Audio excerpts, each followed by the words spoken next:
जय हिंद दोस्तों, welcome to army super classes. This is Aryan Shukla. दोस्तों, आज की क्लास में एनटीपीसी के लिए जीके के 50 इंपॉर्टेंट क्वेश्चन डिस्कस करेंगे विद एक्स्ट्रा फैक्ट। सभी क्लास को ध्यान से देखिएगा। गुड इवनिंग सभी को। गुड इवनिंग दोस्तों। जो एक्स्ट्रा फैक्ट आपको बताए जाएं उन्हें भी ध्यान से सुनिएगा, बिकॉज परीक्षा में उनसे भी क्वेश्चन पूछे जा सकते हैं। चलिए शुरू करते हैं आज की क्लास। इसका आंसर करिए क्वेश्चन नंबर फर्स्ट के लिए। पॉलिटी से संबंधित क्वेश्चन है। पहले क्वेश्चन को समझिएगा, उसके बाद ही आंसर करिए। जल्दबाजी में आंसर नहीं देना है। सामाजिक सुरक्षा एवं सामाजिक बीमा किस सूची का विषय है? क्या करेक्ट आंसर होगा क्वेश्चन नंबर फर्स्ट का? सामाजिक सुरक्षा एवं सामाजिक बीमा किस सूची का विषय है? इसका राइट आंसर क्या होगा? तो बी करेक्ट आंसर होगा, संपत्ति सूची का विषय है। यह तो option number B correct answer है। सामाजिक सुरक्षा एवं सामाजिक बीमा संपत्ति सूची का विषय है। तो option number B correct answer होगा क्वेश्चन नंबर फर्स्ट का। इसका आंसर करिए क्वेश्चन नंबर 2 के लिए। ऑस्ट्रेलिया महाद्वीप की सबसे बड़ी झील बताइए। आपको ऑस्ट्रेलिया महाद्वीप की सबसे बड़ी झील बतानी है, तो सभी इसका आंसर करिए क्वेश्चन नंबर 2 के लिए। बताइए राइट आंसर क्या होगा दोस्तों। जिसने अभी लाइव सेशन को लाइक नहीं किया है, लाइक कीजिए, शेयर कीजिएगा। चैनल पर नए हैं, चैनल को सब्सक्राइब कीजिएगा, बेल आइकन को प्रेस कीजिए ताकि सभी नोटिफिकेशन आप तक पहुंच सकें। ए करेक्ट आंसर होगा आयर झील। यह तो option number A correct answer है। जो आयर झील है ऑस्ट्रेलिया महाद्वीप की सबसे बड़ी झील है। क्वेश्चन नंबर 2 का option number A correct answer होगा। इसका आंसर करिए क्वेश्चन नंबर 3 के लिए। पाइक का नृत्य कहां से संबंधित है मुख्यतः? तो सब इसका आंसर करिए क्वेश्चन नंबर 3 के लिए। ऑप्शन को पढ़ लीजिए, उसके बाद ही आंसर करिएगा। पाइक का नृत्य कहां से संबंधित है? हिमाचल प्रदेश, तमिलनाडु, मेघालय या फिर बिहार? वेरी गुड दोस्तों। डी करेक्ट आंसर होगा, बिहार से संबंधित है। यह तो option number D correct answer होगा। पाइक का नृत्य जो है बिहार से संबंधित है। तो ऑप्शन नंबर डी इसका राइट आंसर है। अब देखिएगा, ये नृत्य झारखंड से भी संबंधित है। कहां से? झारखंड से भी संबंधित है। अगर ऑप्शन में बिहार की जगह झारखंड लिखा है तो उसे भी आप लोग टिक कीजिएगा। दोनों राज्यों से संबंधित है, बिहार झारखंड से। तो option number D correct answer होगा क्वेश्चन नंबर 3 का। इसका आंसर करिए क्वेश्चन नंबर 4 के लिए। स्वतंत्र पार्टी की स्थापना आपको बताना है किसने की थी। इतिहास से संबंधित क्वेश्चन है। सभी जल्दी से आंसर करिए क्वेश्चन नंबर 4 के लिए। दोनों ऑप्शन नहीं दिए जाएंगे। बिहार और झारखंड दोनों ऑप्शन नहीं दिए जाएंगे। दोनों में से एक ही ऑप्शन दिया जाएगा। इसका आंसर करिए क्वेश्चन नंबर 4 के लिए। स्वतंत्र पार्टी के संस्थापक बताइए कौन थे? सी राजगोपालाचारी, गोपाल कृष्ण गोखले, वल्लभ भाई पटेल या फिर इनमें से कोई नहीं? इस प्रकार से ऑप्शन हैं। बहुत अच्छे। ऑप्शन को पढ़िए, उसके बाद ही आंसर करिएगा। ये एनटीपीसी की परीक्षा में पूछा हुआ क्वेश्चन है, प्रीवियस क्वेश्चन है। इसका right answer option number A होगा, सी राजगोपालाचारी। या तो ऑप्शन नंबर ए इसका राइट आंसर। आप लोग याद रखिएगा, स्वतंत्र पार्टी की स्थापना की थी सी राजगोपालाचारी ने। क्वेश्चन नंबर 4 का option number A correct answer होगा, सी राजगोपालाचारी करेक्ट आंसर होगा। अगला क्वेश्चन देखते हैं। क्वेश्चन नंबर 5 इस प्रकार से है। विश्व की सबसे बड़ी खारे पानी की झील कौन सी है? यह भी इंपॉर्टेंट क्वेश्चन है, सभी जल्दी से आंसर करिए। विश्व की सबसे बड़ी खारे पानी की झील कौन सी है? बी करेक्ट आंसर होगा, कैस्पियन सागर। कैस्पियन सागर विश्व की सबसे बड़ी खारे पानी की झील है। Option number B correct answer होगा। अगर पूछा जाए भारत की सबसे बड़ी खारे पानी की झील कौन सी है, तब आप लोग याद रखिएगा चिल्का लेक। कौन सी? चिल्का लेक ओडिशा में है। भारत की सबसे बड़ी खारे पानी की झील है और ये एक लैगून झील है। ये दोनों इंपॉर्टेंट प्रश्न है। अब इसका आंसर करिए क्वेश्चन नंबर 6 के लिए। लोकसभा का नेता कौन होता है? पॉलिटी का क्वेश्चन है। लोकसभा का नेता कौन होता है? सब इसका आंसर करिए क्वेश्चन नंबर 6 का। राष्ट्रपति, प्रधानमंत्री, लोकसभा अध्यक्ष या फिर इनमें से कोई नहीं? लोकसभा को निम्न सदन के नाम से भी जाना जाता है। लोकसभा का सदस्य बनने के लिए न्यूनतम आयु 25 वर्ष होनी चाहिए। अब इसका आंसर करिए क्वेश्चन नंबर 6 के लिए। Good evening. B correct answer होगा, prime minister. Yes, option number B correct answer है। लोकसभा का नेता प्रधानमंत्री होता है, तो option number B correct answer होगा। अब इसका आंसर करिए क्वेश्चन नंबर 7 के लिए। भारत के राष्ट्रीय चिन्ह को किस दिन अपनाया गया था? भारत का जो राष्ट्रीय चिन्ह है कब अपनाया गया था? आरआरबी ग्रुप डी की परीक्षा में पूछा हुआ क्वेश्चन है, तो सब इसका आंसर करिए क्वेश्चन नंबर 7। का करेक्ट आंसर बी होगा ऑप्शन नंबर 26 जनवरी 1950 में भारत के राष्ट्रीय चिन्ह को अपनाया गया था। कब? 26 जनवरी 1950 में। तो option number B correct answer होगा। अब इसका आंसर करिए क्वेश्चन नंबर 8 के लिए। प्रवासी भारतीय दिवस कब मनाया जाता है? सब इसका आंसर करिए क्वेश्चन नंबर 8 का। प्रवासी भारतीय दिवस कब मनाते हैं? 5 जनवरी को, 9 जनवरी को, 10 जनवरी को या फिर 11 जनवरी को? आंसर सभी लोग दीजिए। राइट या रॉन्ग आप लोग आंसर करिएगा। इसका right answer option number B होगा 9 जनवरी को। यस, बी करेक्ट आंसर होगा। प्रतिवर्ष 9 जनवरी को प्रवासी भारतीय दिवस मनाया जाता है। तो option number B correct answer है इसका। क्वेश्चन नंबर 9 इतिहास से संबंधित क्वेश्चन है। किसके शासनकाल में सबसे अधिक मंगोल आक्रमण हुए थे? बलबन, अलाउद्दीन खिलजी, मोहम्मद बिन तुगलक या फिरोज तुगलक? इस प्रकार से ऑप्शन हैं। सबसे अधिक मंगोल आक्रमण किसके शासनकाल में हुए थे? बी करेक्ट आंसर होगा अलाउद्दीन खिलजी के शासनकाल में। या तो option number B correct answer होगा। अलाउद्दीन खिलजी के शासनकाल में सबसे अधिक मंगोल आक्रमण हुए थे। क्वेश्चन नंबर 10 इस प्रकार से है। गुलाबी क्रांति किससे संबंधित है? यह सीजीएल की परीक्षा में पूछा हुआ क्वेश्चन है। तो सब इसका आंसर करिए क्वेश्चन नंबर 10 के लिए। क्या पूछा गया है क्वेश्चन? गुलाबी क्रांति किससे संबंधित है? Right answer option number C होगा झींगा उत्पादन से। या तो option number C correct answer होगा। झींगा उत्पादन से संबंधित है गुलाबी क्रांति। झींगा एक मछली होती है और झींगा उत्पादन से संबंधित है गुलाबी क्रांति। Option number C correct answer होगा। इसका आंसर करिए क्वेश्चन नंबर 11 के लिए। साइंस से संबंधित क्वेश्चन है। पोटेशियम क्लोराइड का केमिकल फॉर्मूला क्या होता है?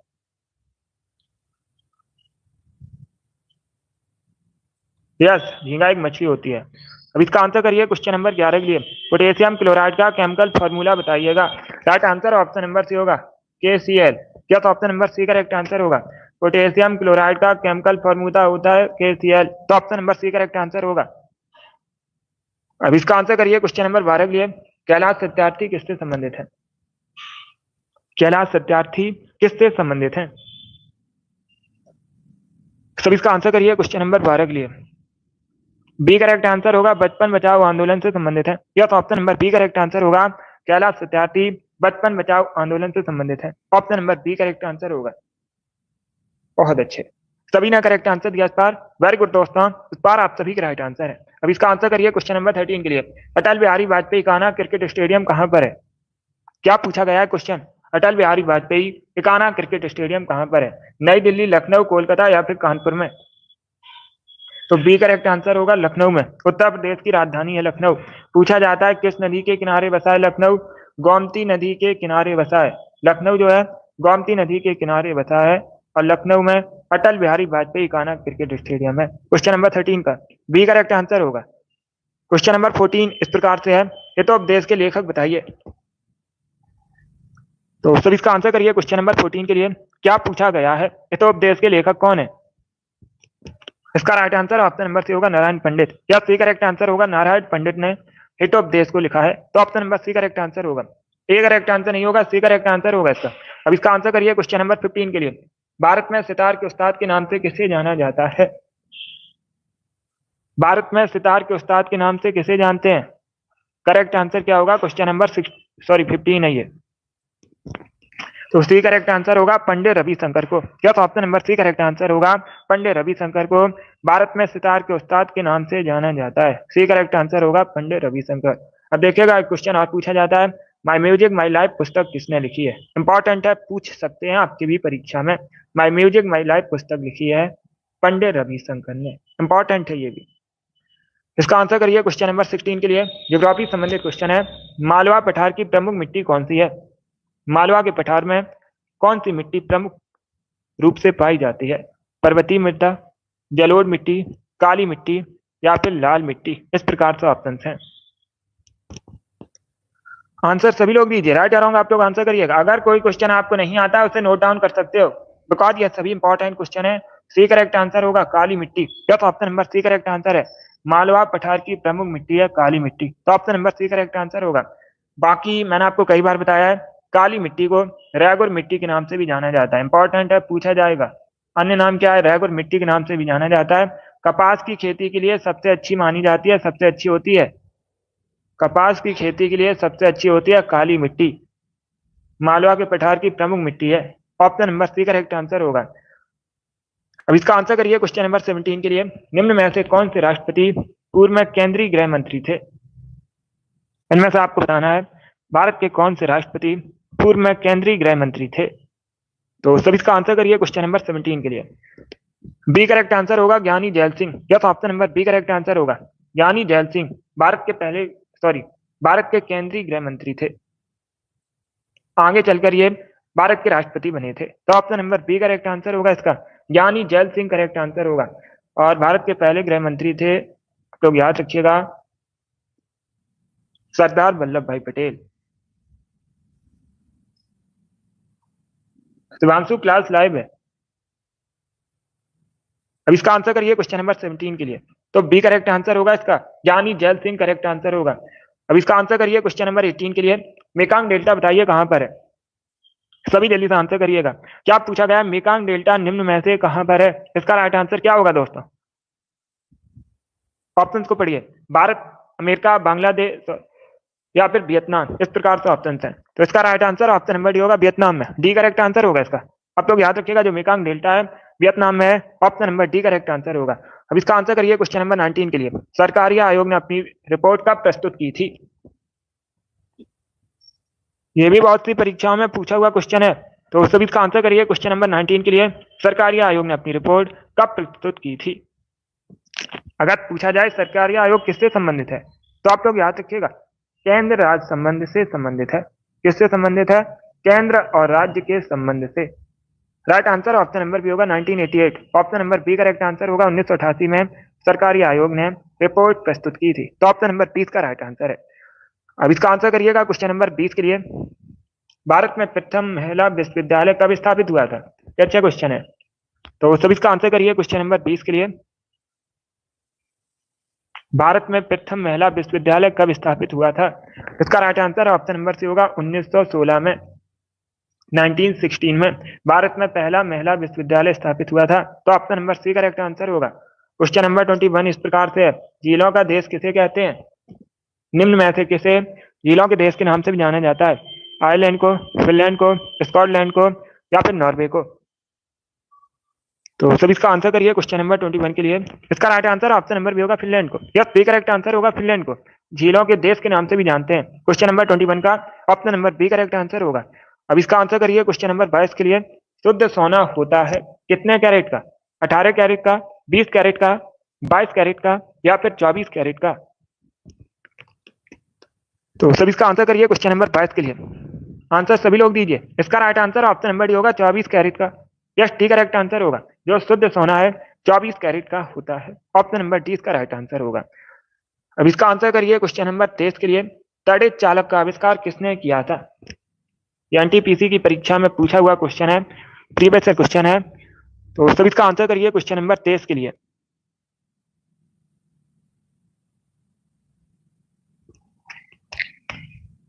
सभी इसका आंसर करिएगा।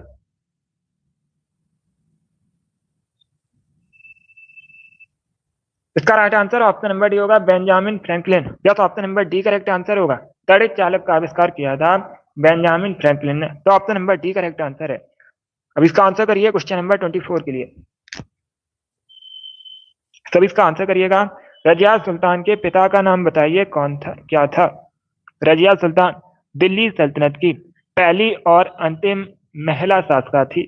पूछा जाता है क्वेश्चन, दिल्ली सल्तनत की पहली महिला शासका कौन थी या फिर अंतिम महिला शासका कौन थी? तो नाम याद रखिएगा रजिया सुल्तान।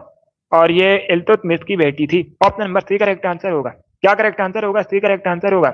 क्वेश्चन पूछा गया था एनटीपीसी की परीक्षा में, इक्तादारी प्रथा किसने शुरू की थी? तो आप लोग याद रखिएगा इक्तादारी प्रथा जो है इल्तुतमिश ने शुरू की थी। ये भी इंपॉर्टेंट क्वेश्चन है, फिर से पूछ सकते हैं क्योंकि परीक्षा में रिपीटेड होते हैं क्वेश्चन, इसीलिए इसे आप लोग याद रखिएगा। अब इसका आंसर करिए क्वेश्चन नंबर 25 के लिए। रघुवंशम नामक पुस्तक किसके द्वारा लिखी गई है? तो सब इसका आंसर करिए क्वेश्चन नंबर 25 के लिए। रघुवंशम पुस्तक के लेखक आपको बताने हैं। Right answer option number B होगा Kalidas. Yes, B correct answer होगा कालिदास ने रघुवंशम नामक पुस्तक लिखी है। इसके साथ ही आप लोग याद रखिएगा कुमार संभवम, अभिज्ञान शाकुंतलम, इन सभी पुस्तकों को किसने लिखा है? कालिदास ने लिखा है। इन पुस्तकों का नाम याद रखिएगा। मेघदूतम भी है, मेघदूतम भी पूछी जाती है, किसकी पुस्तक है? तो कालिदास नाम याद रखिए। अभी इसका आंसर करिए क्वेश्चन नंबर 26 के लिए। निम्न में से कौन महिला क्रिकेटर नहीं है? झूलन गोस्वामी, ये महिला क्रिकेटर हैं। हरमनप्रीत कौर, ये भी महिला क्रिकेटर हैं। मिताली राज, ये भी महिला क्रिकेटर हैं। Right answer option number D होगा दीपिका कुमारी, ये तीरंदाजी से संबंधित है। दीपिका कुमारी किससे संबंधित है? तीरंदाजी से संबंधित है। तो option number D correct answer होगा। बाकी ये सभी भारत की महिला क्रिकेटर हैं।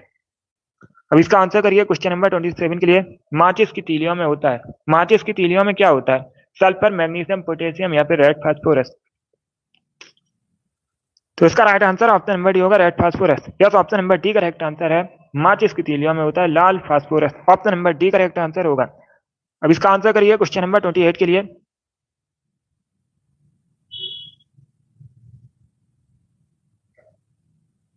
आपको बताना है मौलिक अधिकारों के बारे में सुनवाई करने का अधिकार निम्न में से किसे प्रदान किया गया है? सभी इसका आंसर करिए क्वेश्चन नंबर 28 के लिए। ऑप्शन को पढ़िए, उसके बाद ही आंसर करिएगा। पॉलिटी से संबंधित क्वेश्चन है। बहुत अच्छे।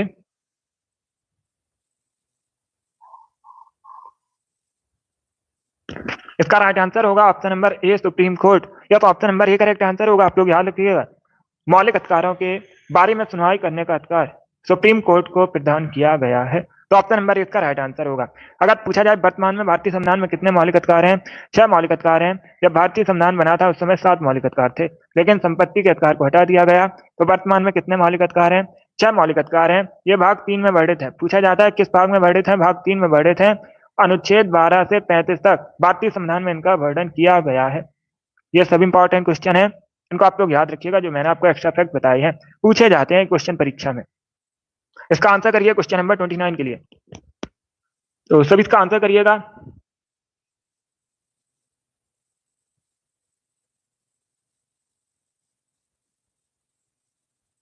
भारत का सर्वाधिक जस्ता उत्पादक वाला राज्य कौन सा है? भारत में सबसे अधिक जस्ता का उत्पादन कहां पर होता है? सभी जल्दी से आंसर करिएगा। क्या पूछा गया है? भारत में सबसे अधिक जस्ता का उत्पादन कहां पर होता है? महाराष्ट्र, राजस्थान, झारखंड या फिर ओडिशा में?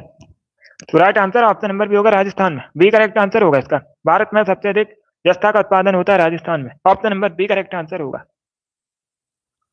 अब इसका आंसर करिए क्वेश्चन नंबर 30 के लिए। निम्न में से भारत का कौन सा केंद्र शासित प्रदेश बंगाल की खाड़ी में स्थित है? बे ऑफ बंगाल में स्थित है। कौन सा भारत का केंद्र शासित प्रदेश इसमें से?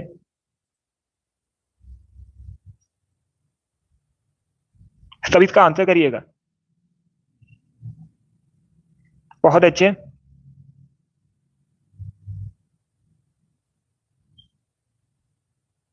इसका राइट आंसर होगा option number C, Andaman Nicobar द्वीप समूह। सी करेक्ट आंसर होगा। अंडमान निकोबार द्वीप समूह भारत का केंद्र शासित प्रदेश है और ये बे ऑफ बंगाल, बंगाल की खाड़ी में स्थित है। तो option number C correct answer होगा। बाकी राजधानी अगर पूछी जाए तो आप लोग याद रखिएगा, पोर्ट ब्लेयर अंडमान निकोबार द्वीप समूह की राजधानी है। सबसे ऊंची चोटी पूछी जाए तब आप लोग याद रखिएगा, सैडल पीक अंडमान निकोबार द्वीप समूह की राजधानी, सॉरी, चोटी है सबसे ऊंची। राजधानी अभी मैंने आपको बताया था, पोर्ट ब्लेयर है। चलिए आगे बढ़ते हैं। अब इसका आंसर करिए क्वेश्चन नंबर 31 के लिए। भारतीय संविधान का कौन सा अनुच्छेद अनुच्छेद 66 किससे संबंधित है? ये आपको बताना है। तो सभी इसका आंसर करिएगा। बहुत अच्छे, ये पॉलिटी का क्वेश्चन है।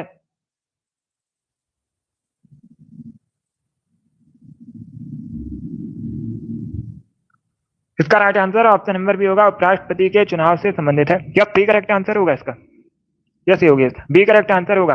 भारतीय संविधान का अनुच्छेद 66 उपराष्ट्रपति के चुनाव से संबंधित है। तो option number B correct answer होगा क्वेश्चन नंबर 31 का। क्या करेक्ट आंसर है? बी करेक्ट आंसर होगा इसका।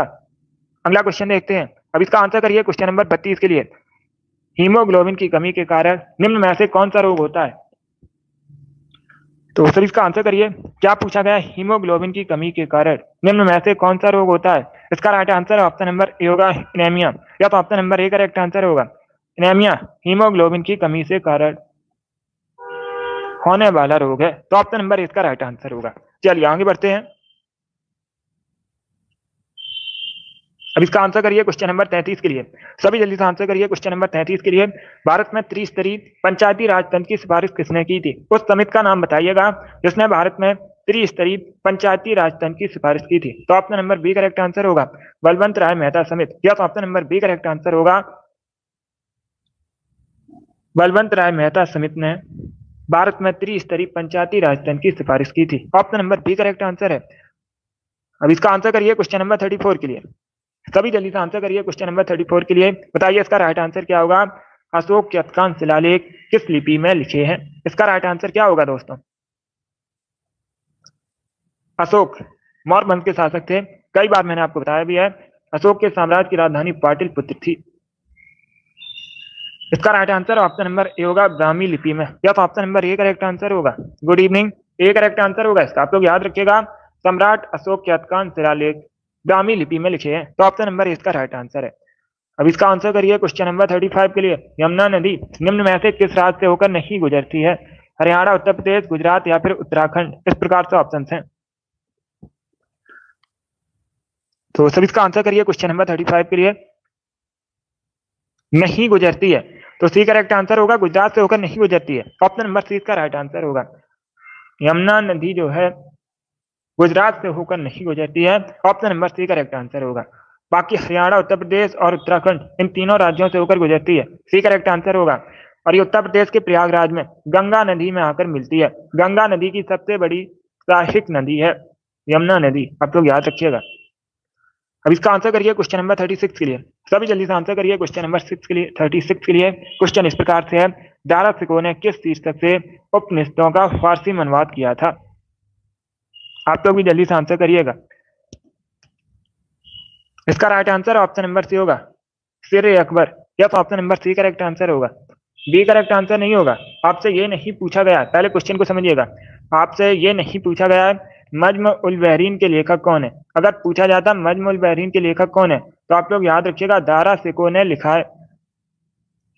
अब क्वेश्चन को समझिएगा, किस शीर्षक के साथ उपनिषदों का फारसी में अनुवाद किया था? तो शीर्षक था Sirr e Akbar. Option number C correct answer होगा इसका।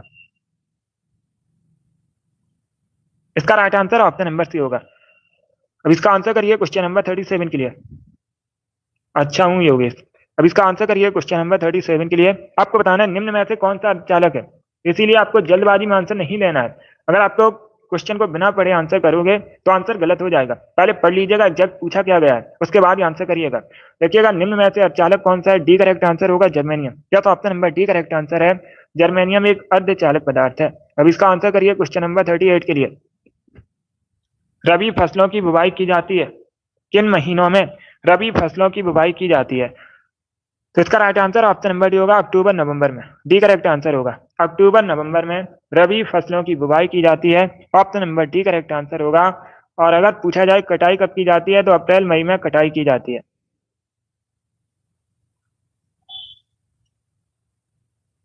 कटाई कब की जाती है ये भी इंपॉर्टेंट है, अप्रैल मई में कटाई की जाती है। अब इसका आंसर करिए क्वेश्चन नंबर 39 के लिए। शिवांशु फिर से क्लास को लगाइएगा, एक बार हटाकर फिर से क्लास में आइए। अब इसका आंसर करिए क्वेश्चन नंबर 39 के लिए। भारत इसलिए धर्मनिरपेक्ष राज्य है क्योंकि इस देश में, चार ऑप्शन को पढ़िए, बताइए इसका राइट आंसर क्या होगा। पहली बात तो आप लोग याद रखिएगा, भारत एक धर्मनिरपेक्ष राज्य है। अगर पूछा जाए भारत किस प्रकार का राज्य है, भारत एक धर्मनिरपेक्ष राज्य है क्योंकि राज्य का कोई विशेष धर्म नहीं है।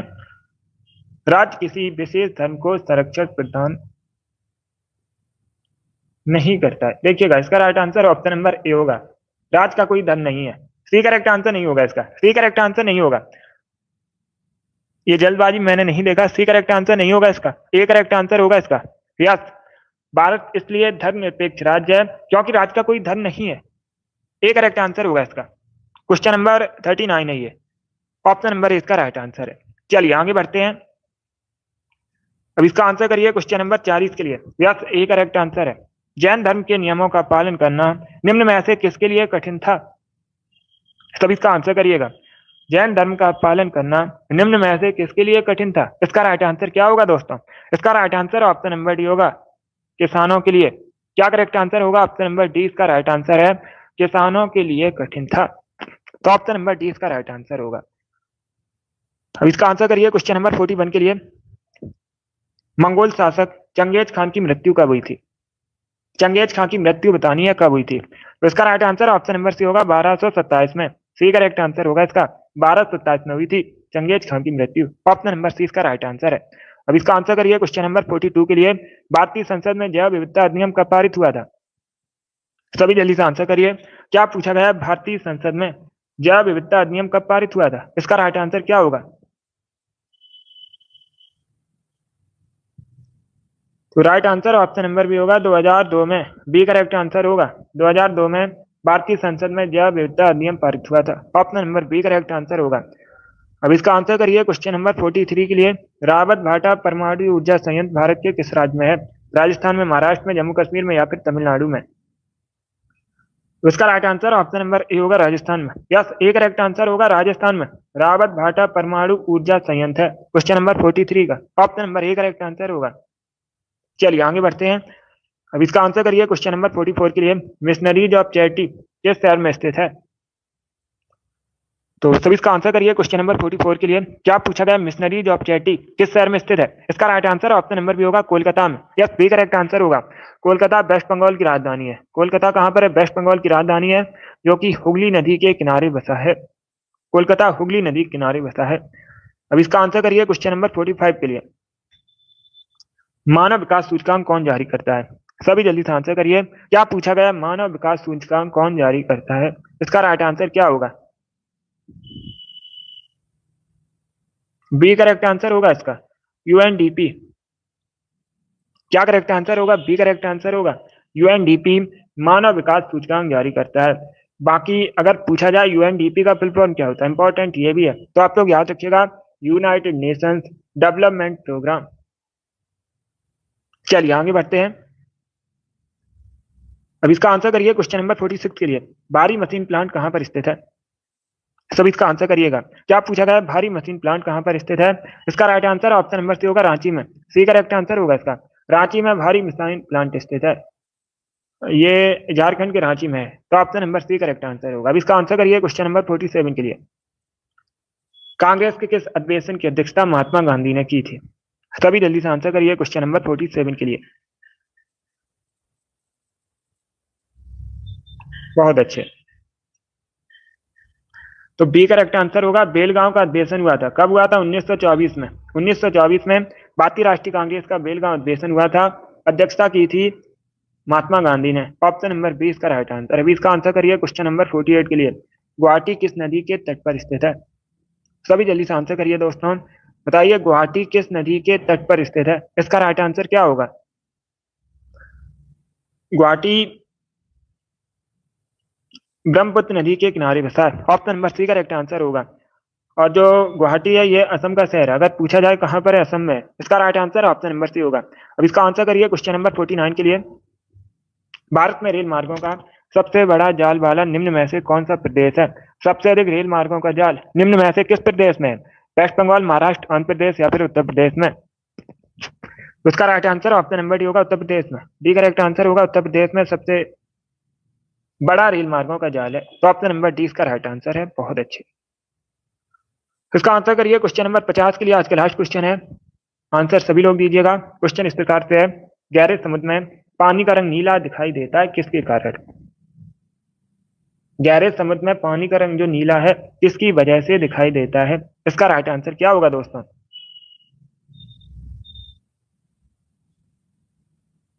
तो इसका right answer option number B होगा, प्रकाश के प्रकीर्णन की वजह से। या तो option number B correct answer होगा। गहरे समुद्र में पानी का रंग नीला प्रकाश के प्रकीर्णन की वजह से दिखाई देता है। Option number B correct answer होगा इसका। शाम को 3 बजे 50 क्वेश्चन ही डिस्कस करते हैं, तो इसका right answer option number B होगा। चलिए दोस्तों, आज की क्लास में हमने जीके के 50 इंपॉर्टेंट क्वेश्चन डिस्कस किए विद फैक्ट। आई होप आप सभी को ये प्रश्न समझ आए होंगे। सो क्लास को लाइक कीजिए, शेयर कीजिएगा। चैनल पर नए हैं, चैनल को सब्सक्राइब कीजिएगा, बेल आइकन को प्रेस कीजिएगा, ताकि सभी नोटिफिकेशन आप तक पहुंच सके। ये वाली डेली क्लास होती है शाम को 3 बजे, स्पेशल एनटीपीसी और आरआरबी ग्रुप डी के लिए। तो सभी डेली सेशन को ज्वाइन कीजिएगा। अगली क्लास होगी शाम को 8 बजे, जीके जीएस की क्लास होगी। चलिए इसी के साथ मैं आपको मिलूंगा अगली क्लास में। Thank you guys, thank you for watching.